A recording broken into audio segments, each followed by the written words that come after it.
خدا کے بندو، یہ جاگیرداروں کا ایک کلب ہے، یہ کرب سرمایہ داروں کا کلب ہے، یہ امریکی بخیر ماشاء اللہ پاکستان زندہ باد کہے، پاکستان زندہ باد دوبارہ کہے۔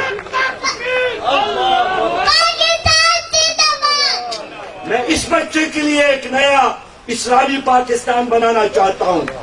ایک حقیقی پاکستان بنانا چاہتا ہوں جس میں میرے اس بچے کو امن ملے، میرے اس بچے کو تعلیم ملے، میرے اس بچے کو ایک خوبصورت پاکستان ملے۔ میں ایسا پاکستان بنانا چاہتا ہوں کہ میرے اس بچے کو سعودی عرب اور امارات جا کر وہاں کے ریگستان میں مزدوری نہ کرنا پڑے،